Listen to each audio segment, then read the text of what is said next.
A Gênese segundo o Espiritismo, capítulo 9, Revoluções do Globo. 9.6. Aumento ou diminuição do volume da Terra. A Terra aumenta ou diminui o volume. 15. O volume da Terra aumenta, diminui ou permanece estacionário. Alguns, para sustentar que o volume da Terra aumenta, se fundam em que as plantas dão ao solo mais do que tiram dele. O que, se num sentido é exato, no outro não o é. As plantas se nutrem tanto e até mais das substâncias gasosas que aurem na atmosfera, quanto das que sugam pelas raízes. Então, absorve mais da atmosfera do que da Terra. Vejamos. Ora, a atmosfera faz parte integrante do globo. Os gases que a constituem provêm da decomposição dos corpos sólidos e estes, recompondo-se, retomam o que lhe haviam dado. Então, você plantou a semente, ela começa a absorver energia da atmosfera para formar seu caule, seu tronco, suas folhas. Ao ser cortada e ser utilizada para os mais diferentes fins, com o passar do tempo ela vai se decompondo e devolvendo para a Terra aquilo que ela... E para a atmosfera, os gases voltam para a atmosfera, a matéria líquida e sólida voltam para a Terra. Ao plantar novamente uma semente, ela de novo faz o processo de absorver e depois devolver com o ciclo da vida. É uma troca.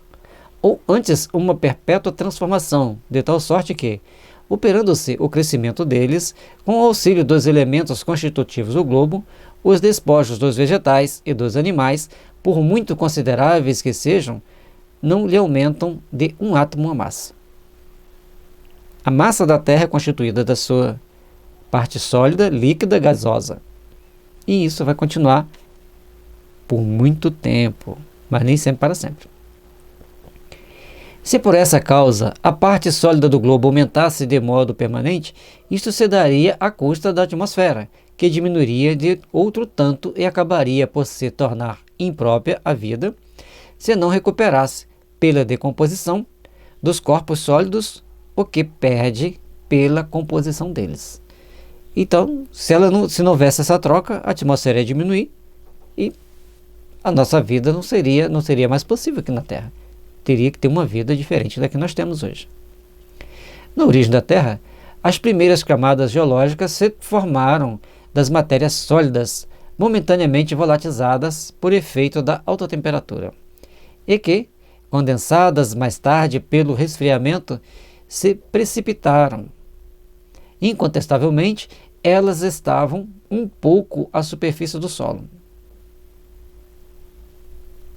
Elas elevaram um pouco a superfície do solo. Estava quente, elas expandiam depois, mas sem acrescentarem coisa alguma à massa total, pois que ali apenas havia um deslocamento de matéria. Então, elas condensavam ou expandia de acordo com a temperatura, mas a massa era a mesma, apenas o volume sofria transformações. Muito quente, a atmosfera tendia a ser um pouco mais densa ou um pouco mais maior. Mas a força da gravidade sempre vai manter a condensação dos gases no patamar mais ou menos que tem hoje. Eu vou dizer mais ou menos porque eu não tenho dado preciso. Quando expurgada dos elementos que continha em suspensão, a atmosfera se encontrou em estado normal, as coisas tomaram o curso regular em que depois seguiram. Hoje, a menor modificação na constituição da atmosfera acarretaria forçosamente a destruição dos atuais habitantes da Terra, mas também é provável que novas raças se formassem noutras condições. Então, a partir do momento que a composição da atmosfera da Terra é modificada, a vida na Terra vai sofrendo também modificações. Assim como a modificação no solo modifica as plantas, modifica o clima. Então, clima, solo e vegetação e as vidas que ali estão envolvidas são todas interligadas. Nós temos que ter cuidado com isso para aprendermos a preservar o meio ambiente. Considerada desse ponto de vista, a massa do globo, isto é, a soma das moléculas que compõem o conjunto de suas partes sólidas, líquidas e gasosas, é incontestavelmente a mesma desde a sua origem. Se o globo experimentasse uma dilatação ou uma condensação do seu volume, aumentaria ou diminuía. sem que a massa sofresse qualquer alteração. Portanto, se a Terra aumentasse de massa, o fato seria efeito de uma causa estranha, pois que ela não poderia tirar de si mesma os elementos necessários ao seu aumento. Então, para aumentar a massa da Terra, tem que vir um cometa, tem que vir um meteoro para ajuntar-se a ela. Fora isso, não vai aumentar a massa da Terra. E esses cometas, para virem,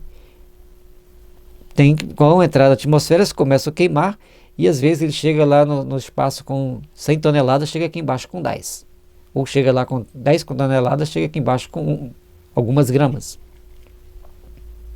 Ou se esfacela, porque a atmosfera também é uma aura de proteção da Terra.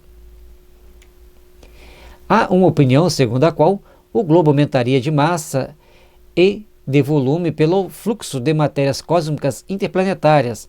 Essa ideia nada tem de racional, mas é por demais hipotética para ser admitida em princípio. Não passa de um sistema combatido por sistemas contrários, sobre os quais a ciência ainda nada estabeleceu. Nem é verdade, nem é mentira. Simplesmente fica no campo hipotético em que pessoas teoricamente dizem que sim, teoricamente dizem que não. Logicamente, se ela está circulando e absorvendo matéria cósmica que tem no seu caminho, ela pode aumentar um pouquinho a sua massa, mas é muito pouco pelo volume todo da Terra. Mas a ciência não disse que sim, nem disse que não. Exatamente por ser um volume muito grande e o que ela absorve pelas suas viagens siderais em torno do Sol, no seu movimento de rotação e translação, vai ser muito pouco, considerando o grande volume que a Terra possui. Eis aqui, a tal respeito, a opinião do eminente espírito que editou os sábios estudos uranográficos inseridos acima, no capítulo 6. Vejamos. Os mundos se esgotam pelo envelhecimento e tendem a dissolver-se para servir de elementos de formação a outros universos. Restituem pouco a pouco ao fluido cósmico universal do espaço o que dele tiraram para formar-se. Então, é muito mais que a Terra esteja doando muito mais do que está recebendo. Além disso, todos os corpos se gastam pelo atrito. O movimento rápido e incessante do globo através do fluido cósmico dá, em resultado, diminuir-se-lhe constantemente a massa, se bem que em quantidade inapreciável em determinado tempo. Então, durante alguns milhões de anos, a Terra vai estar girando em torno do seu eixo, em torno do Sol, perdendo massa, mas o que perde é tão insignificante que a gente não percebe. Então, quando a gente achou que ela recebia pelo seu trajeto de matéria cósmica universal, na realidade ela perde muito mais do que recebe. Ele nem cita aqui que está recebendo, só cita que está perdendo. Nota de Allan Kardec 101. No seu movimento de translação em torno do Sol, a velocidade da Terra é de 400 léguas por minuto, sendo de 9.000 léguas a sua circunferência. Em seu movimento de rotação ao redor do Sol, ao redor de seu eixo, cada ponto do Equador percorre 9.000 léguas em 24 horas, ou 6,3 léguas por minuto. Então, o movimento de rotação e translação em altíssima velocidade faz com que ela desgaste e não que ela absorva matéria cósmica. Só que em nível imperceptível por um bom espaço de tempo. A existência dos mundos pode, a meu ver, dividir-se em 3 períodos. Primeiro período, condensação da matéria. Período esse em que o volume do globo diminui consideravelmente, conservando-se a mesma massa.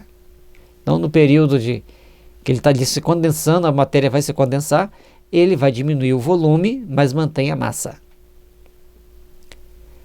É o período da infância. Segundo período, contração, solidificação da crosta, eclosão dos germes, desenvolvimento da vida, até a aparição do tipo mais aperfeiçoado.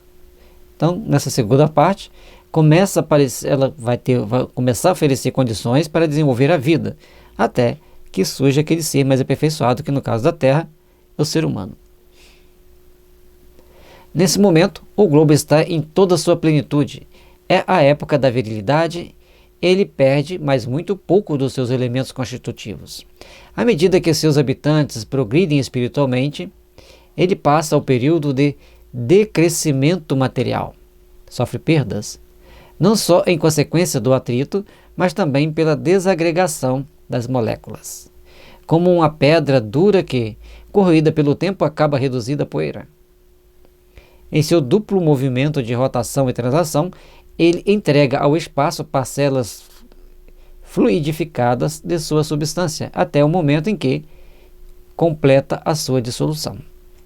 Então, a partir de um momento que nós entrarmos num estágio de grande evolução, a Terra começa a entregar para o espaço partes da sua constituição. Aí vai ter aqueles que falam assim, então não é bom que a gente evolua. Se você não evoluir, você vai para um planeta inferior. Se você evoluir, assim que ela for se destituindo, você vai para um planeta melhor, mais evoluído. Mas então, como o poder de atração está na razão direta da massa, não digo do volume, diminuída a massa do globo, modificam-se as suas condições de equilíbrio no espaço. Dominado por planetas mais poderosos, aos quais ele não pode fazer contrapeso, resultam daí desvios dos seus movimentos e, portanto, também profundas mudanças nas condições da vida da sua superfície. A partir do momento que ele vai perdendo massa, as forças que estão envolvendo e mantêm os planetas na sua respectiva distância começam a sofrer alterações e vai trazendo mudanças para todas as formas de vida. Se a gente for se afastar do Sol, vai esfriar. Se a gente for se aproximar do Sol, vai esquentar. De tanto jeito, sofre alteração na forma de vida do planeta. Assim, nascimento, vida e morte, ou infância, virilidade e decrepitude, são as três fases do que passa toda aglomeração de matéria orgânica ou inorgânica, indestrutível, só o espírito que não é matéria. Galileu, Sociedade Espírita de Paris, 1868. Então, essa transformação vai se dando passo a passo, independente da gente querer ou não. Nasce, cresce, reproduz e morre. Vale para todos. Tudo que é matéria vai ter esse ciclo, vai se reintegrar ao todo. A sua matéria vai para o todo universal. Quando a Terra se decompor nesse tempo, que vai levar alguns bilhões de anos a mais, e os espíritos, então, vão integrar novos planetas e nas mais variadas condições evolutivas que eles tiverem. E ele coloca a ver a nota explicativa da página 375, porque essa nota explicativa está no final de todos os livros da codificação, ou todos os livros das obras fundamentais. É uma explicação dada ao Ministério Público, justificando por que determinadas terminologias, determinados termos foram usados de acordo, logicamente, pela crença daquela época. Hoje seriam usados de forma diferente e a maioria dos espíritas já entendem isso. Existem problemas, como existem em todas as religiões, nós não somos perfeitos, nós vamos lutando com as nossas adversidades, vamos tomando os nossos cuidados para podermos alcançar a plenitude do nosso ser. Aguardamos você no próximo capítulo, no capítulo 10, a Gênese Orgânica.